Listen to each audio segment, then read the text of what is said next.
आता ज्या वेळेला अशोक कामटे तत्कालीन पोलीस अधीक्षक होते त्यावेळेला त्यांनी राजा पुजारी नामक गुंडाचा एन्काउंटर केलेला होता. अर्थात त्यावेळी राजा पुजारीचं गुंडगिरी जवळजवळ संपत आलेली होती. त्यावेळी सुद्धा पण तो एन्काउंटरमुळे पुढच्या 6 महिन्यामध्ये सांगलीतले सगळे गुंड पळून गेलेले होते. आज सुद्धा तशाच प्रकारच्या एका कडक निर्णयाची किंवा एन्काउंटर करण्याची गरज आज निर्माण झाली. ज्या वेळेला हा प्रकार घडला त्यावेळी एका वरिष्ठ पोलीस अधिकाऱ्यानं सांगलीच्या पत्रकारांची निवडक पत्रकारांशी बोलताना सांगितलं की आता आम्हाला एन्काउंटर करावं लागेल, आम्ही तो करतोय. पण दुसऱ्या दिवशी ज्या वेळेला त्याचा एक दुसरा वरिष्ठ अधिकारी गाठ पडला त्यावेळी त्यानं मात्र या आरोपीला 100-500 mgच्या गोळ्या सुरू आहेत, त्याला पॅरालिसिस अटॅक आला होता, त्यामुळे आम्हाला जरा हे वाटलं.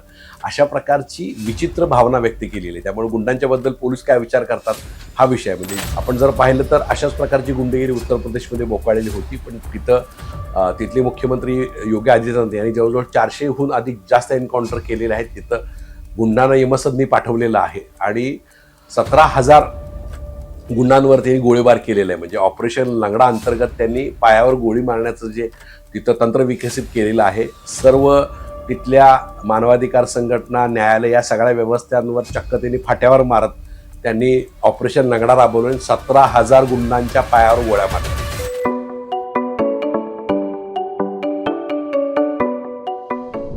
नमस्कार, मी हनुमंत मोहिते, हनुमंतमोहिते.सोनेरा या माझ्या यूट्यूब चॅनलवर सर्व प्रेक्षकांचं स्वागत आहे. आपण बघतोय की सांगलीमध्ये सध्या कायदा आणि सुव्यवस्थेबद्दल खूप मोठी चर्चा सुरू आहे. विरोधी पक्षातून खासदार विशाल पाटील यांनी जोरदार आवाज उठवला आहे. सांगलीचं पोलीस खातं कसं भ्रष्ट झालेलं आहे, सत्ताधाऱ्यांचा कसा हस्तक्षेप होतोय आणि मोठ्या मोठ्या गुन्ह्यांमध्ये कसं अल्पवयीन गुन्हेगारांना पुढं करून मोठ्यानं वाचवलं जाते असा आरोप त्यांनी केला.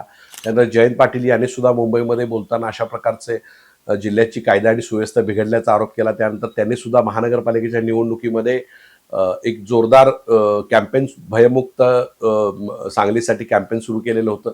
विश्वजित कदम यांनी सुद्धा या प्रकरणी जोरदार आवाज उठवलेला आहे.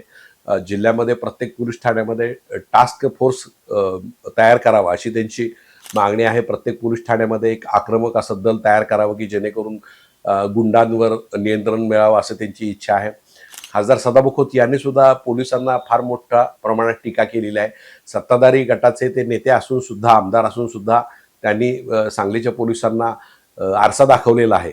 त्यानंतर सांगलीचे आमदार सुधीर गाडगीळ यांनी सुद्धा पोलीस अधीक्षकांना एक निवेदन देऊन कायदा सुव्यवस्थेबद्दल चिंता व्यक्त केलेली आहे.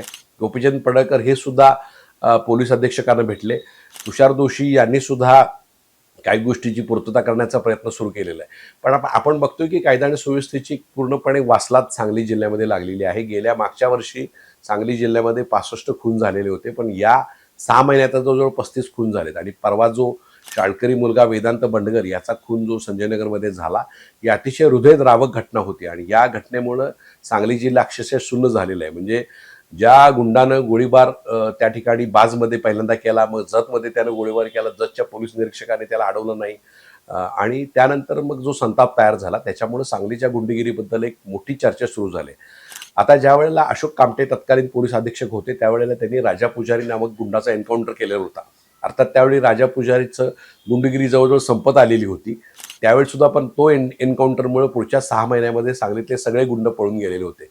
आज सुद्धा तशाच प्रकारच्या एका कडक निर्णयाची किंवा एन्काउंटर करण्याची गरज आज निर्माण झाली. अर्थात हे मानवी हक्क आयोगाचं उल्लंघन आहे हे मला माहिती आहे, पण तरी सुद्धा गुन्हेगारांवर जरब बसवण्यासाठी सध्या अशा प्रकारच्या मोठ्या सर्जरीच्या शिवाय तरुणोपाय नाही. एखादा एन्काउंटर तरी करावा अशी सांगलीच्या तमाम जिल्ह्याच्या लोकांची मागणी आहे. अर्थात ज्या वेळेला हा प्रकार घडला त्यावेळी एका वरिष्ठ पोलीस अधिकाऱ्यानं सांगलीच्या पत्रकारांची निवडक पत्रकारांशी बोलताना सांगितलं की आता आम्हाला एन्काउंटर करावं लागेल, आम्ही तो करतोय. पण दुसऱ्या दिवशी ज्या वेळेला त्याचा एक दुसरा वरिष्ठ अधिकारी गाठ पडला त्यावेळी त्यानं मात्र या आरोपीला 100-500 mgच्या गोळ्या सुरू आहेत, त्याला पॅरालिसिस अटॅक आला होता, त्यामुळे आम्हाला जरा हे वाटलं.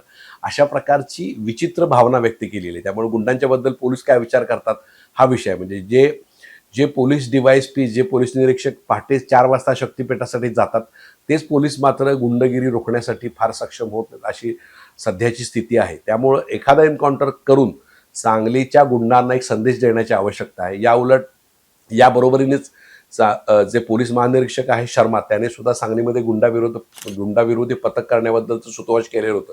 पण प्रत्यक्षात मात्र अजून तुषार दोषींना तशा प्रकारचं गुंडाविरोधी पथक करण्यास वेळ मिळाला नाही. कारण आपण बघतोय की जामिनावर बाहेर आलेले गुंड, पॅरलवर सुटलेले गुंड, त्यानंतर जे बाहेर सगळ्या शिक्षातनं काही त्रुटींमुळे बाहेर आलेले गुंड, तर या गुंडांचा जो मागमूस ठेवायला पाहिजे की या गुंडांचा रेकॉर्ड ठेवायला पाहिजे किंवा या गुंडावर पाळत ठेवण्याची जी जबाबदारी आहे ती पाळली जात नाही. त्यासाठी गुंडाविरोधी पथक नेमण्याची आवश्यकता आहे, पण अजून त्या प्रकारे हालचाल झालेली नाही.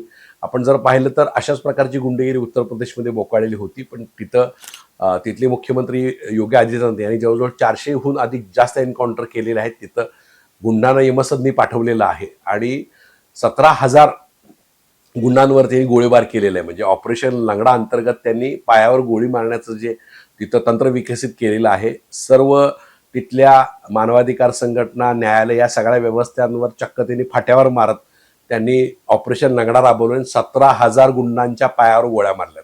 अशा प्रकारची कडक रणनीती जोपर्यंत सांगलीमध्ये अंमलबजावणी होत नाही तोपर्यंत सांगलीची गुंडगिरी संपणार नाही. वस्तुस्थिती आहे सांगलीमध्ये काही संजयनगर परिसर असेल, 100 फुटी परिसर असेल, गारपीर परिसर असेल, या परिसरामध्ये गुंडांचे आणि नशेखोरांचे अड्डे झालेले आहेत. तर याला स्वतःसारखं सरळ करायचं असेल तर एखादा एन्काउंटर आवश्यक आहे. सांगलीची जनता पोलिसांची वाट बघते, कारण एवढा मोठा क्षोभ होऊन सुद्धा ज्या पद्धतीचं पेट्रोलिंग, ज्या पद्धतीची आक्रमकता पोलीस दलाची कोम्बिंग ऑपरेशनसाठी व्हायला पाहिजे ती दिसत नाहीये.